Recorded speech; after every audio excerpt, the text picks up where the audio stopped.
Hello, beautiful kindred souls, and welcome to Shadow Key Academy, where even the darkest of shadows recede in the light of the truth. In today's video, I'm going to be sharing some of my journal making process for my autumn journals, as well as a diary entry from last fall, capturing some of my thoughts on the triple goddess. If this is of interest to you, please do consider subscribing to my channel. If you like journal making and spiritual content, I would love to read your thoughts down below about the triple goddess or any of the crafting or anything like that. So thank you so much ahead of time for your time and energy, and I look forward to hearing your thoughts below. Be well. This is a diary entry for the 4th day of September 2022. Woke up this morning thinking about the triple goddess, which is the maiden, the mother, and the crone. These three archetypes are intended to explain a portion of feminine energy.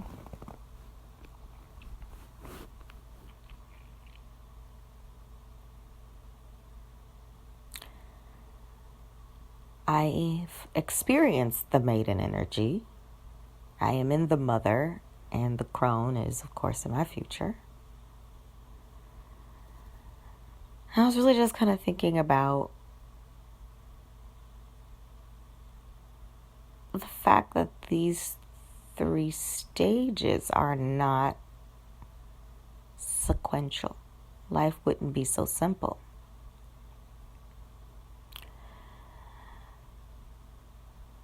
I know from personal experience that you can have wisdom and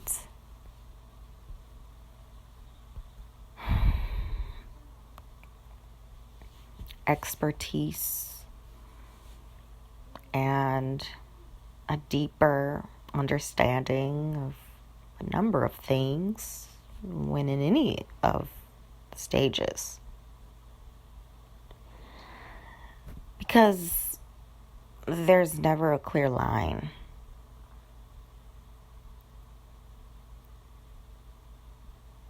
Life is iterative, cyclical, because at the root it's creative. You are creating or forging a path that even if some of the footsteps have already been walked by your ancestors or others,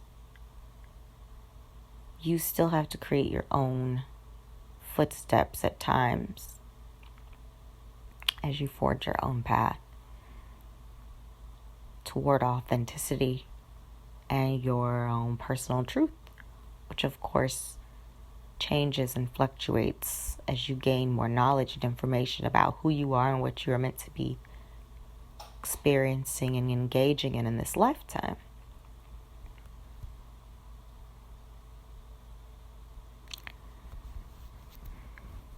My maiden journey, I feel, is very bizarre.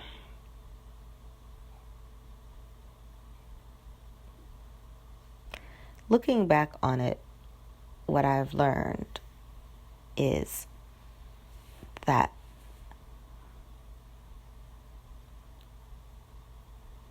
titles, designations are incredibly powerful and meaningful.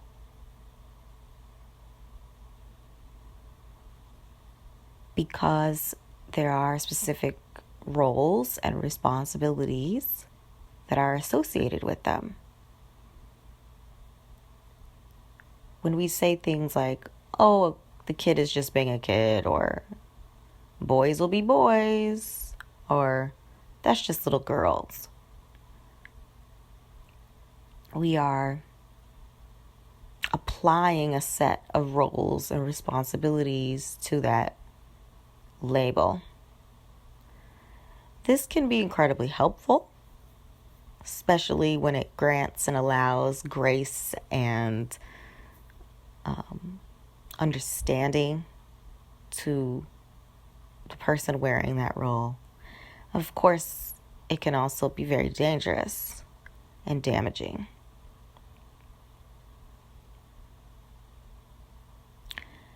Saying all this to say, be mindful of the labels that you allow to be placed on you, the labels that you associate yourself with, and really truly ask yourself, is this label helping me? Is it granting me grace and understanding? Or is this hindering me, boxing me in, putting me in a set of roles and responsibilities that I don't want, or I'm not ready for, or aren't true to me? I think this is an incredibly powerful message, because we garner roles all the time, and sometimes it's intentional and sometimes it's not. And I'm most concerned about the unintentional roles. Another wise tip would be to understand what the role entails before accepting it. And oftentimes we are applied roles, or we take on roles very specific to another individual or another entity. So when you take a job, as an example, and you are a director of some department, or you are an entry-level person, there are specific roles and responsibilities of that position and expectations of you. And oftentimes, when it comes to career, business, and things like that, I would say maybe more fully understand the roles and responsibilities. Not always, but I feel like most of the time we are a bit more in tune. But when they're more relationship-oriented roles, we allow them to be more ambiguous. And my lesson learned is don't do that. Don't do that. Be very clear about what that role means to all parties involved. Like friend. That was a lesson that I learned on my maiden trip, and I learned that it's defined differently by every person. Every person has a different expectation and understanding of what a friend is, and different roles and responsibilities that they associate with that position. And some people might not want to get as technical, but I feel like you have to. Otherwise, you get yourself into misunderstandings and therefore pickles when all parties are not under the same page of what that role and responsibility is. Also, so I would say in this stage of my life, understanding what dating is, what a girlfriend is, what a fiance is, what a wife is. Like, I am truly in a place and space now where I am defining everything. Like, don't associate a role with me until we have a conversation. I want to know what this means to you. And if it doesn't align with what it means to me, then we're going to talk about it, right? So I've definitely had this conversation with my buddy about this whole concept of friendship. And he keeps coming back to this like I'm going to change my mind about it. But I ain't. I don't consider him or associate him with friend. And he's trying it, but I'm not feeling it. And I don't like being introduced that way, because that is not the role or responsibility that I've taken on with him. So also being mindful of taking on responsibilities of other roles with a different title, because it gets murky and confusing. And like I said, on surface level, I feel like this might be kind of like, why are you spending so much time thinking about this? Well, because we succumb to these. These are roles and responsibilities are our duty. Like, they become our duties, right? Like, when you take on the role of mother, that means something. You're taking on responsibility for another life. You are intended to nurture and nourish and provide support and protection and guidance for this other life. Like, it's a huge role and responsibility with a lot of tasks associated with it. And the same thing for wife or husband or father, or like, you know, you have to understand these things and be clear on these things. Also, again, to note from like a romantic partnership perspective, things in this day and age have just gotten more murky and confusing. And I feel like we have to stay on top of this, or we will end up being somewhere that we don't want to be.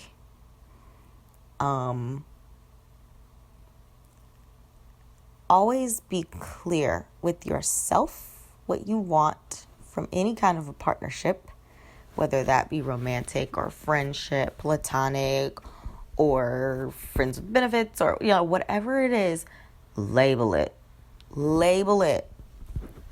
People are going to try not to label it, but those are the people who are trying to slide through without the role, the responsibility portion of the situation. Label it, whatever it is. Label it and have a clear understanding from both parties what it all entails and what it means.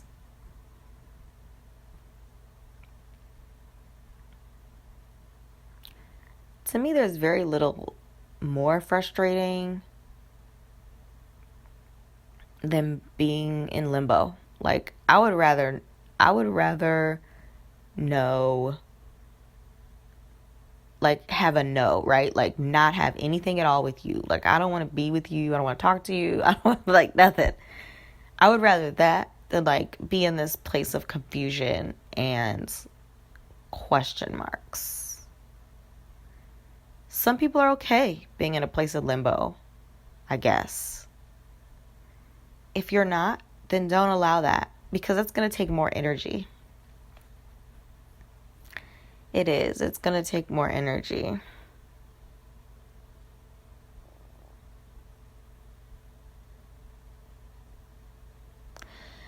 I feel like this also allows you to accept or reject as well.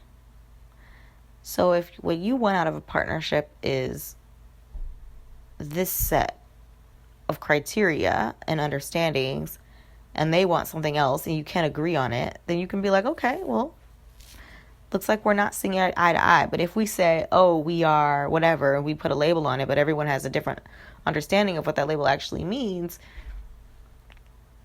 I guess what I'm trying to say is a label is not enough. You need to dig into the label and make sure that you understand everything that is required of you to fulfill that role. Now, going back to my journey, in my maiden phase, like I said, it was kind of weird because I went from being a daughter and sister to being a fiance and then a wife. Like, there was no space, literally no space, no breathing room, like barely even an hour between youth and partnership, basically. Literally, I was engaged like a couple of hours after my high school graduation. That's what I mean. Like, there was no breath for me to like be my own individual person. And so that's my journey ended up kind of being convoluted and weird, and the lessons that I learned from all of that is First of all, I feel like growing up the way I did,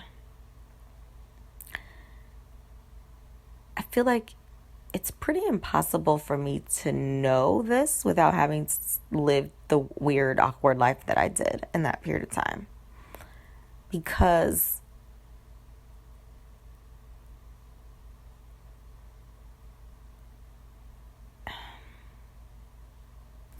the sequence of events that happened, I felt like were what was supposed to happen. Looking back on it now, I understand it didn't feel right because I knew I wasn't ready to take on those roles yet, because I didn't yet have an understanding of what I actually wanted or wanted to do as an independent person. All of these other voices that you're hearing in your mind space, which of course at that time I didn't really know that because I wasn't clear on what my voice sounded like at that point. I didn't learn that until later on in my journey. And so you're hearing all these voices and they sound like your voice, or you're assuming that they're your voice because they're your thoughts, they're in your head. But really, these are lessons and things that you've been taught from parents and preachers and all these other sorts of influences and guides who have an impact on your life, whose voices are stronger and louder than your own. You're not even sure what your own voice sounds like sometimes. And so what I might not have known my voice sounded like, but I knew what my feelings felt like. And I felt trapped. I felt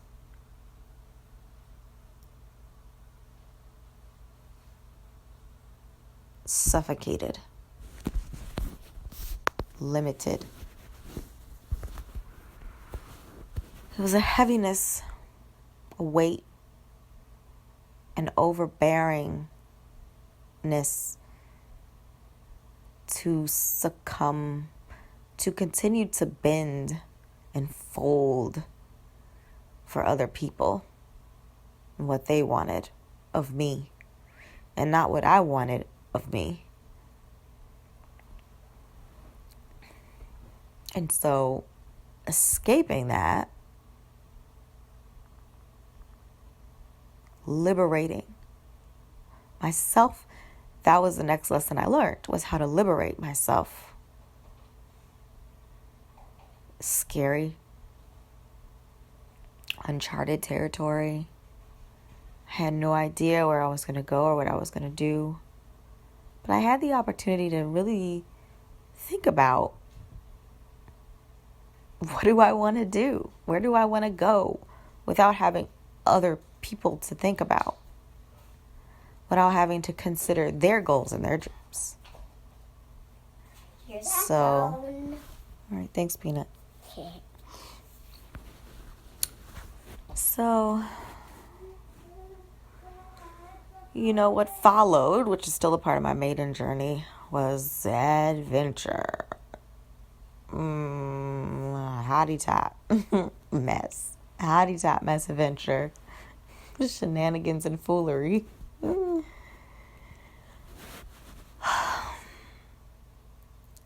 Traditionally, this would have been done in college. Quote unquote, in the safety of college. But because I did things out of order, this ended up happening obviously after college. Well, I guess I was still in college. I was in graduate school, but out of the safety of that local college, right? So this exploration, instead of happening in the page phase, happened in the night phase, where you're out and about in the world, not close to anyone, not close to resources. You're out navigating life, developing relationships, figuring things out. I mean, there's a whole bunch of just question marks and growth and confusion, and with that, struggle and difficulty, because trying to figure it out at the same time that you're literally building it. It's like building the plane while it's in the air, sort of thing. Which, of course, sounds as insane as it would actually be.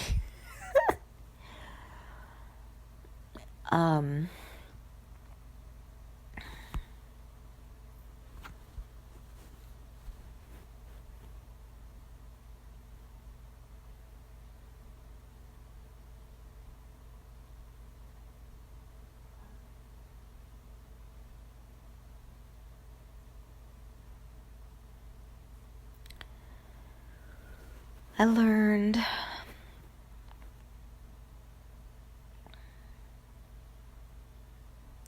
that design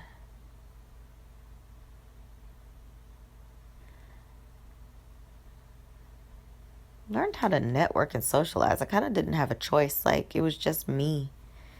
So I had to develop a support, and it was rocky. I was definitely not a solid support group, but a support group nonetheless. Develop a support. Take risks. There was a lot of risk taking there, which, having gone through life risk adverse, being under strict supervision and guidance from my parents, everything was controlled, especially socially. There was like no rock unturned, from friends to, from like platonic relationships to like romantic connection. No rock unturned. Everything was controlled. Everything was vetted. Everything was. But see, the issue with that is that you're not teaching your little person how. You're doing it for them. You're not teaching them how. How do you recognize when someone is a good fit or not a good fit? So my mother later on, like a year, within the last year, like that much later on, was like, yeah, we didn't let you sleep over those girls' houses because we heard you talking about them and blah, blah, blah. So they ended up using the information of us telling them things and confiding in them, which I didn't do a lot. I was a very quiet, secretive young person. But when we did open up, they were using that as ammunition to restrict us even more. That is bothersome to me. So instead of teaching us how to vet, they sneakily did it themselves in order to maintain control. And again, maybe that wasn't their conscious intention, but that was really what it was. And I know that our best interest was at heart, and the fact that they were trying to keep us safe or unharmed. But it ends up being harmful when you go to extremes in any direction. When you let your child figure it all out on their own, that is damaging, and so is controlling every single little thing. That's also damaging. You have to teach them the how. Teach them to fish, right? Teach a man to fish, they can eat for a lifetime. Give a man a fish and they'll eat for a day. So that, fish obviously is just an analogy for really anything. If you teach someone how to do something, they will then be able to do it for the rest of their life. And so I feel like this discerning, I had to learn that on my own, and I learned that in the playground of Atlanta, which is not ideal, right? I mean, you want to be able to learn that in the page phase, in the safety of the castle walls. But that's not how those lessons were introduced. And so you learn them when you learn them, how you learn them, where you learn them, right? And so for me,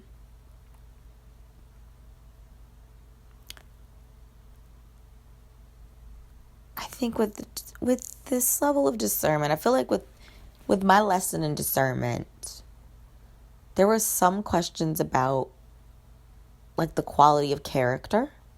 And then there was another question about what I want, what they want, and is there common ground? Truly. Because sometimes people will lie and shuck and jive, right? So you have to discern what they really want and discern what you really want and see if there's really alignment or if it's not really aligned. Because there were definitely some tricksters and people trying to get things that aren't traditional from some sort of relationship, as an example. with that photographer. Like, he was looking for an assistant on paper, but what he was really looking for was an F buddy who would also work for him. Like, what?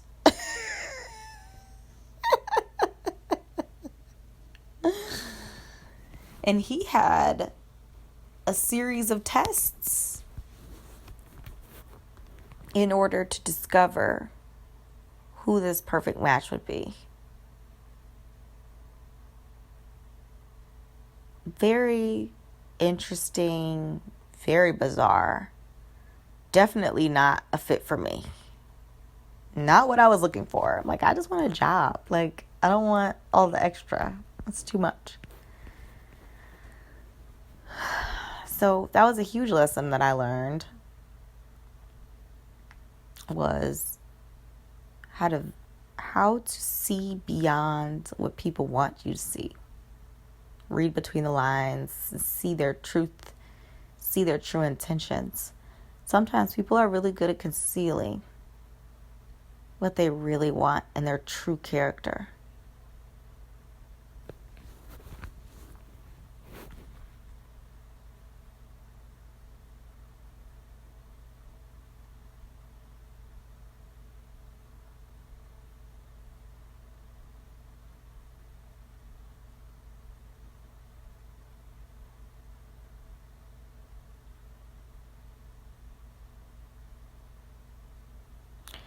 The thing that I enjoyed most about that phase was the freedom. The freedom to choose. My definition of freedom hasn't changed. You know, there was definitely a lot of oppression. There was enough oppression in there that it wasn't like complete freedom. But there was definitely a level of freedom. And in that particular context, the freedom to choose mostly to do not good things. So, like recklessness, like choosing to go out 4 or 5 times a week and party and go to work hungover and all these other sorts of things, right? Just like not great choices, but still being free to do that. Up to that point, I had not, because I went from daughter to fiance to wife, and I didn't have that buffer, that breathing room to choose for myself what I wanted to do, regardless of anyone else's opinions.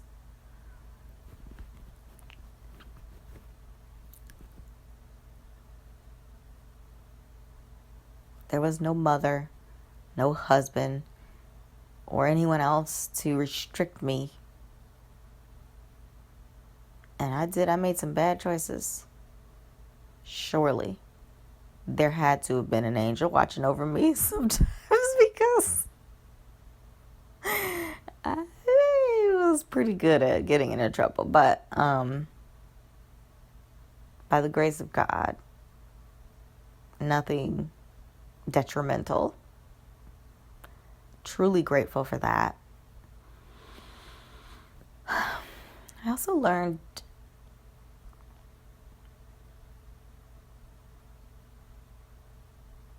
how it felt to be desired and wanted, essentially, which wasn't very forthcoming in my youth.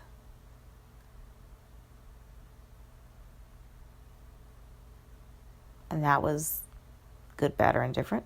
You can think about that any kind of way you want. But I feel like these are kind of potentially not strange, but like interesting lessons that maybe as an adult, and again, as a parent, you're coming from your own point of view and you have your own things, right? Like being desired and wanted sexually might not be important to you. And so therefore, it's not important to you when you're raising your kid for them to feel that way. And I feel like just conversations with my sister, there's a similar feeling. Like, am I desirable? As a young person, a normal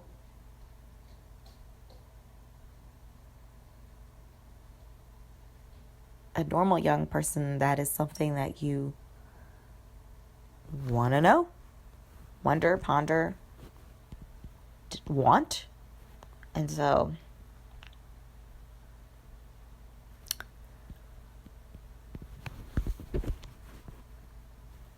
how to deal, again, this is the teaching thing and the discerning thing, how to deal with that. When you're never put in a position to have to deal with that, right? So you kind of go through life. I didn't really have boyfriends in high school. Like, the only boyfriend I had didn't speak English. And so, like, the only official boyfriend I had didn't speak English. Nobody got close to me because I had so many restrictions around me, right? You couldn't get close enough. Literally, that's what one of my guy friends said to me later on in life, was just like, it was just too hard. I didn't want to go through all that. Like, I liked you, I thought you were pretty, but nah. Like, like, I'm 16 years old. That's the last thing I want to do, is jump through all those daggone hoops, which, again, from my parents' perspective, they think that's a good thing. But from my perspective, looking back, it's like there was no opportunity to learn how to deal with that in a safe environment. And so I had to learn how to deal with that in the non-safe environment. And that's far more damaging and detrimental.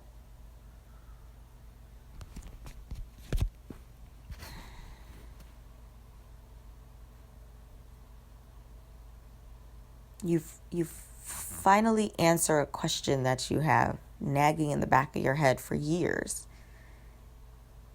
And the answer is yes. But you're not looking beyond the yes. Okay, you're desirable for what? Like, what do I want to be desired for? And is that what this person's bringing to the table? It's not really about what they're bringing to the table. It's the fact that they like me. And so if they like me, then, and I like them enough, then, there was never that opportunity given to explore what that means in a safe environment that can be controlled but not choked out. Right? There was just too much iron fist. Not enough teaching. It was more like conceptually, blah, blah, blah. It's like, yeah, but concepts don't always work in the real world when you start to get real scenarios. You need to be able to navigate real scenarios, real feelings, because that's going to completely change how you're able to react to a situation.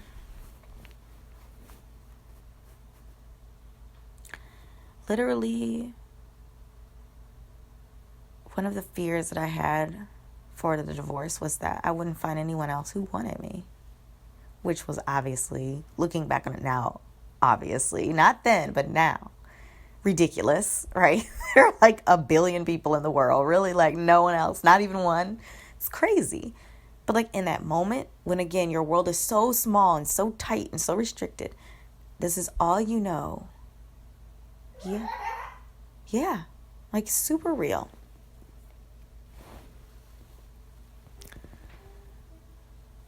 So,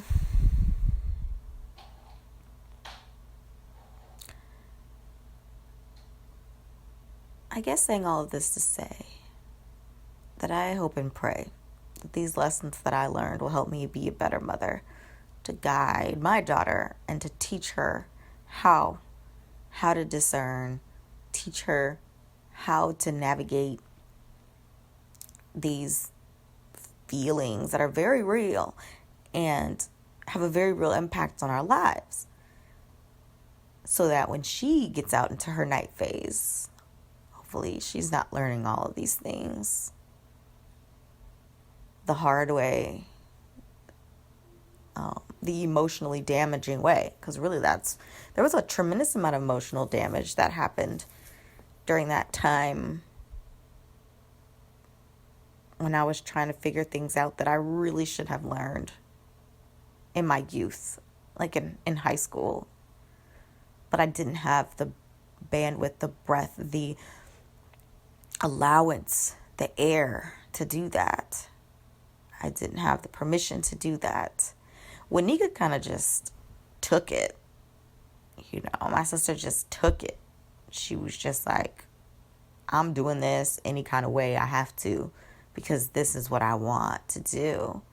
She was very bold in that way, but I was not very bold. I was just trying to follow the rules. I didn't want to get into trouble.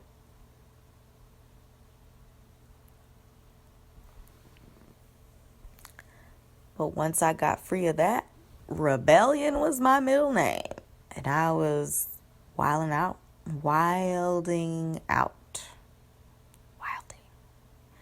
Doing all sorts of things.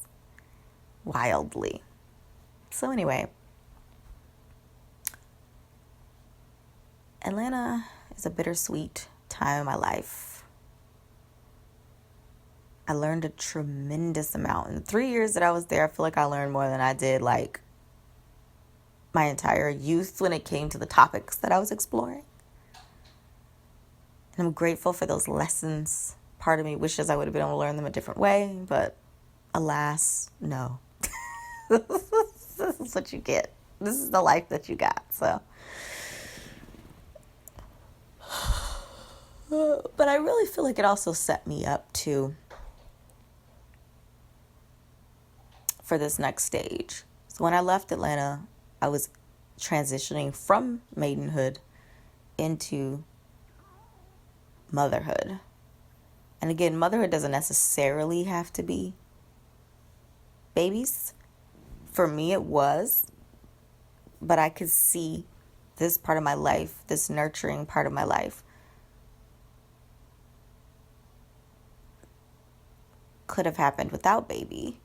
Would have happened because I was definitely moving into a place where I was like, you know what, I want stability, I want comfort, I want reliability, I definitely didn't care about that stuff in a lot of ways in my maiden journey. I wanted adventure, I wanted to be out there, I wanted to see what all of this stuff was. Whereas when I left Atlanta, I was ready to move into a different phase of my life. Again, I was like, all I need is one job that's going to work, right? Like, all I need is one good job that's going to cover everything. I don't want to have to hustle around and have all these 50 million thousand jobs. I don't want to have to do that. Like, if I choose to have a whole bunch of different jobs, that's one thing, but. And that prayer was answered. Got my stable job, apartment, all these other things, like, for me, was settled. And then I ended up getting pregnant, like, literally right after that. But I do feel like all of that prepared me, right? It's hard to understand something when you don't understand the opposite of it. The opposite of it helps you to understand that thing. So it's hard to understand stability and be grateful for something that's going to continually be there for you if you've never known what instability looks like and feels like. So I learned instability so that I can appreciate stability. I couldn't appreciate my relationship, my marriage, and the stability portion of it because I didn't understand the instability. I didn't understand the pros and the cons of instability because there's pros to instability as well. All I understood was structure and limitation. I didn't understand freedom, so I couldn't respect and value limitation. So coming back, leaving Atlanta, having a complete deep dive lesson on instability, and coming back after that, having this completely different understanding of life, I returned to that desire of stability. Which, even when I was in Atlanta, like, there were some things that were stable. Like, I had a place to live, and it was my own place, and I wasn't living with other people. I like living by myself. I had a car, i.e. transportation. Like, there were some things that were very stable consistently with me. Here's Cutter. Thank you, Sweet Pea. Oh, it looks just like him. Oh. He also kind of looks like a wolf a little bit, too. Yeah. But he's still really cute. I just didn't do his belly. I only do their faces. Okay. His belly is yellow, but he's gray on the head. Yes. Thank you, Peanut.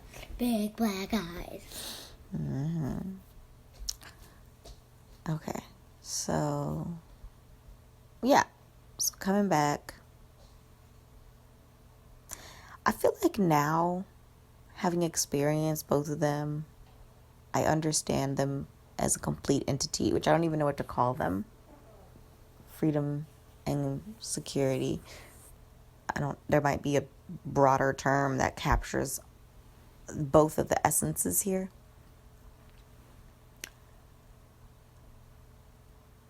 I think at this phase now, it's about pulling the good out of both of them.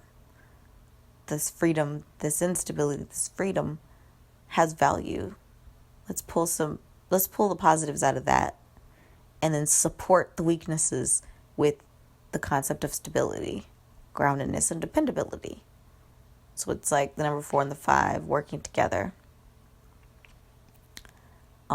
which of course is difficult. One's even, one's odd, but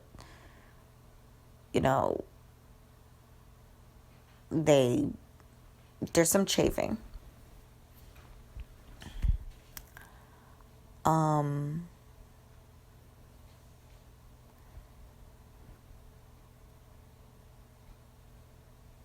I don't know if I would be able to truly answer that question though without my experience in a ladder. Like, part of me had wanted to in the past to strip that experience, take all of the insanity away from it, because I feel like it was just painful and wild and depressing. It's really dark. But I'm like, you know what? Without darkness, there is no light.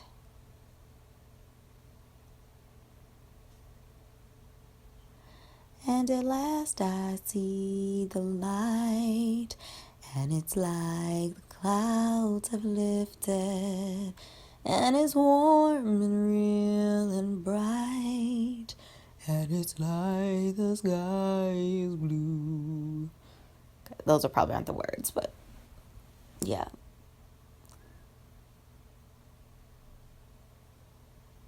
I'm glad I saw the darkness because now I can appreciate the light. I'm glad I saw freedom because now I can appreciate stability.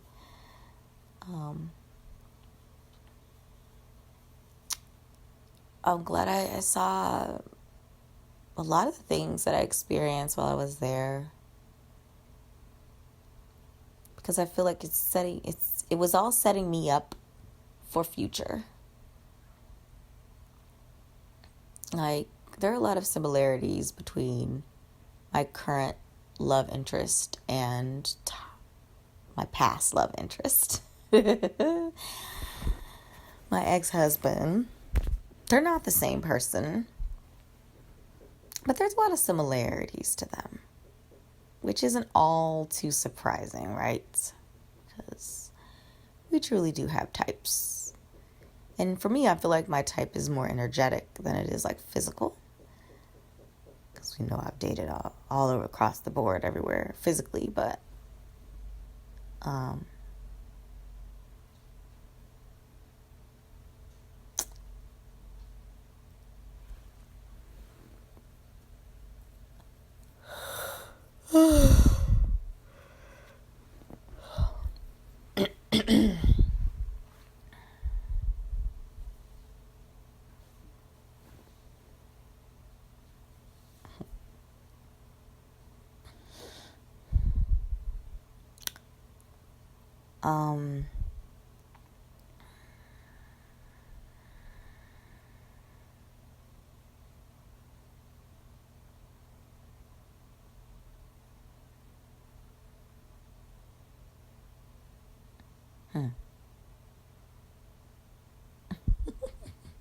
okay, sorry. Mental meander. Anyway,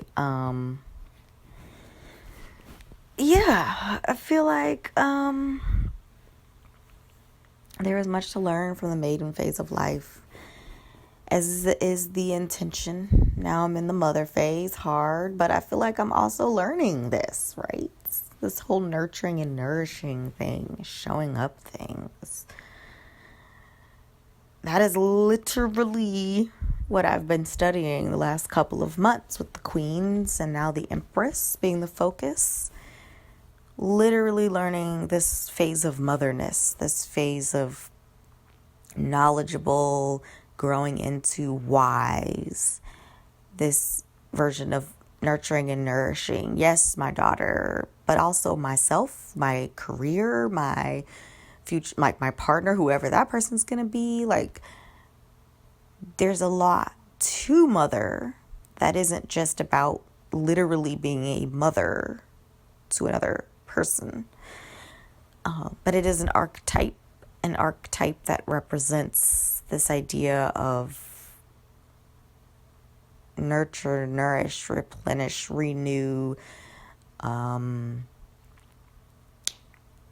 It's about sustainability, longevity, protection, love, kindness, care. It's like you're infusing life principles into whatever you're nurturing. So whether that be a person, whether that be you, whether that be a job or career, whether that be a partner, friendship, whatever, you're infusing life principles into it. You're infusing life-granting principles, healing principles. I would also associate mother energy, obviously, with water energy, the moon, healing energy, just period. Healing, revitalization, restoration. And like thinking about my life coming out of this maiden phase, which was depleting, completely depleting energetically. And you're moving into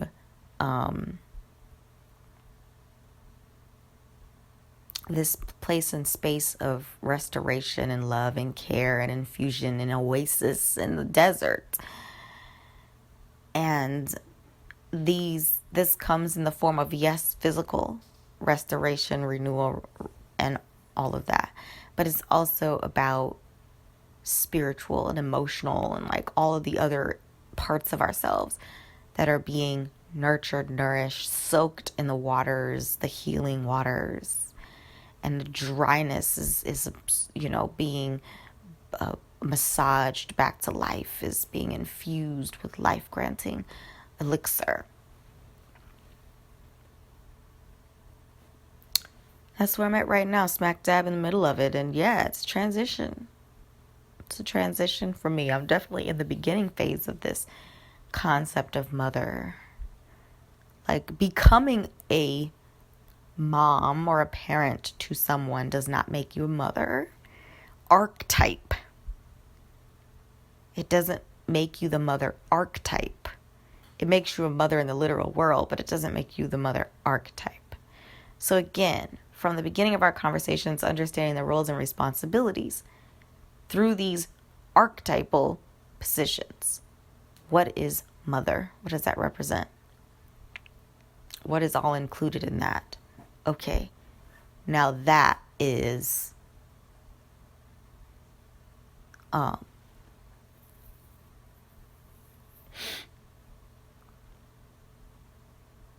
where we move on. We progress from that point, those definitions. But I'm still learning them. When I say learning, I mean, it's like I know, I understand, but now it's about becoming them. Muscle memory. I know I need to keep my house clean. I'm in a phase now where I'm creating a habit around that. Just like brushing my teeth every day and night. Now that's a habit now. It's a routine. It's something that feels really uncomfortable when I don't do it. I feel it. It feels really weird not to brush my teeth at night. Now, that's not always the case. So, I want to create that same thing for other things in my life that are connected to mother archetype roles and responsibilities.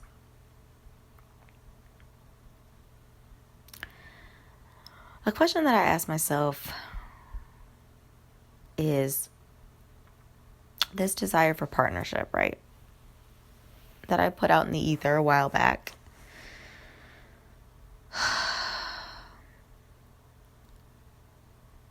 Am I ready to be a girlfriend?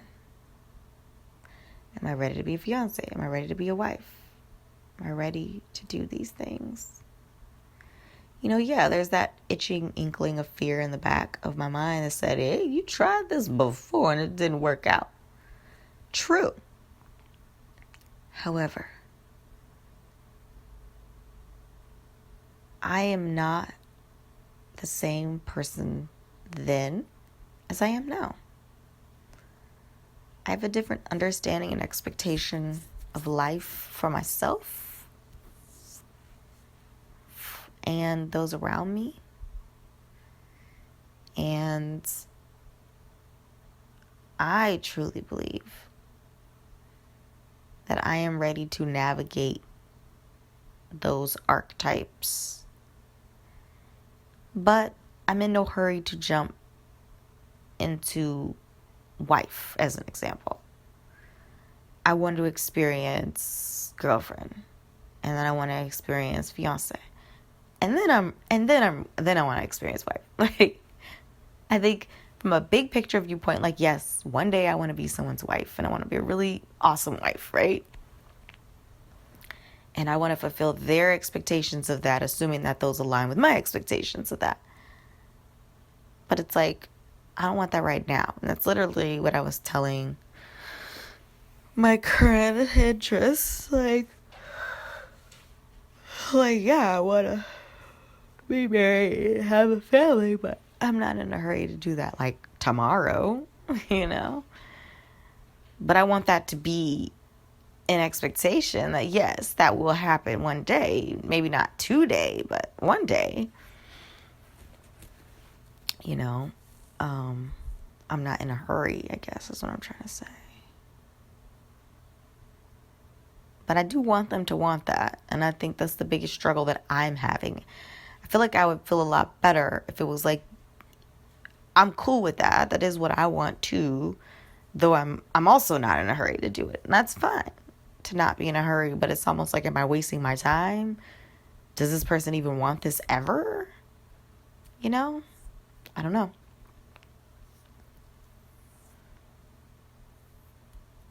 But I feel like right now, I feel like this is also a lesson. Is this idea of releasing control. Because if I were to associate the zodiac signs with these phases, I feel like Scorpio would actually be the maiden. Cancer's the mother. Pisces the crone. And Scorpio is the mother. The maiden. Because Scorpio energy is really about an independent inner fire. Finding your independent inner fire. Your inner desire, your inner fight, your inner will to pursue life. To have a grasp over your world.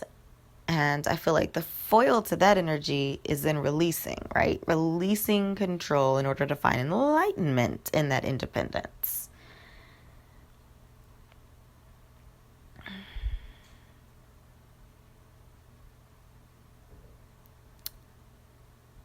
In the mother phase, releasing that control. It's all about releasing that control. It's like you are not the source. You are a reflection of the source.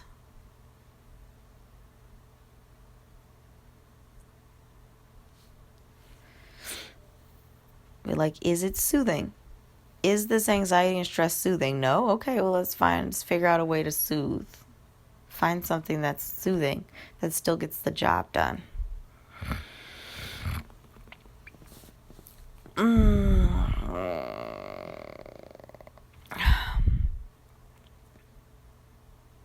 And just like from this article that I read, the crone is really about releasing the need to be desired, which is something from a human standpoint, whether you're male or female, but specifically female, because it's all about beauty, fertility, these sorts of things. And so those things are, to me, the value in them is when they are being valued, when they're being worshipped, when they're being admired, when they are receiving things because of those things, whether the beauty be physical and or energetic beauty.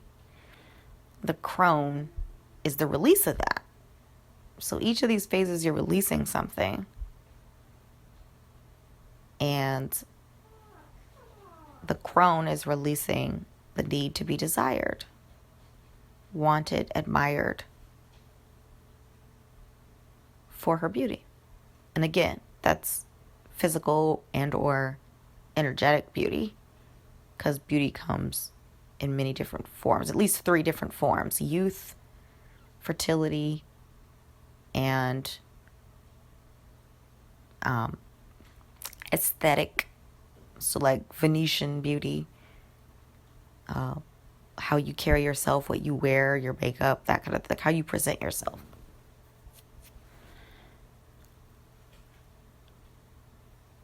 And fertility, the beauty of fertility is an inside out thing. That's the mother, right? And there are physical things that denote fertility, like hair, nails, voluptuousness. So like wide hips and big breasts and things like that. Full body, juicy, watery in nature, right? The squish, the give, the softness.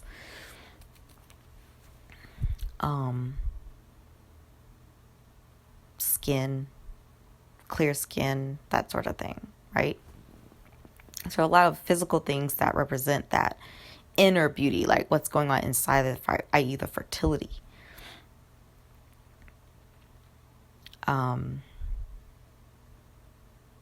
Yeah. I think the crone phase, honestly, I feel like part of me is slipping into the crone phase early. There's something quite wonderful about releasing and like letting all of this stuff go and just being. Just simply being and just sitting there, and your value is your wisdom, right? Your value no longer is tied to how you physically look, but it's about the information and knowledge that you gathered over your life. There's something like really appealing about that. Probably my Pisces moon. But anyway, yeah, the century is obviously getting very long, but I feel like this was actually a really good entry. Specifically exploring the maiden phase. Maybe I'll come back and explore the mother phase a little bit more, but I feel like I'm still in it. I feel like I'm learning deep lessons here. Anyways, and hoodly do. This is how I started my day. Literally still in bed right now. And I truly feel like this lesson brought to surface some root work that needs to be done. Yeah, some root and shadow work that resulted from this, digging into this. There's always a little childhood situation that pops up in my life that is a result of all of the strict structure, confinement, freedom in this life, in this phase, I should say, of my life, is also about freeing myself from past stuff too. So anyway, I started this day from a place of gratitude. Here I leave me in a place of empowerment, peace, and prosperity. Forward momentum, bountiful blessings, beloved me.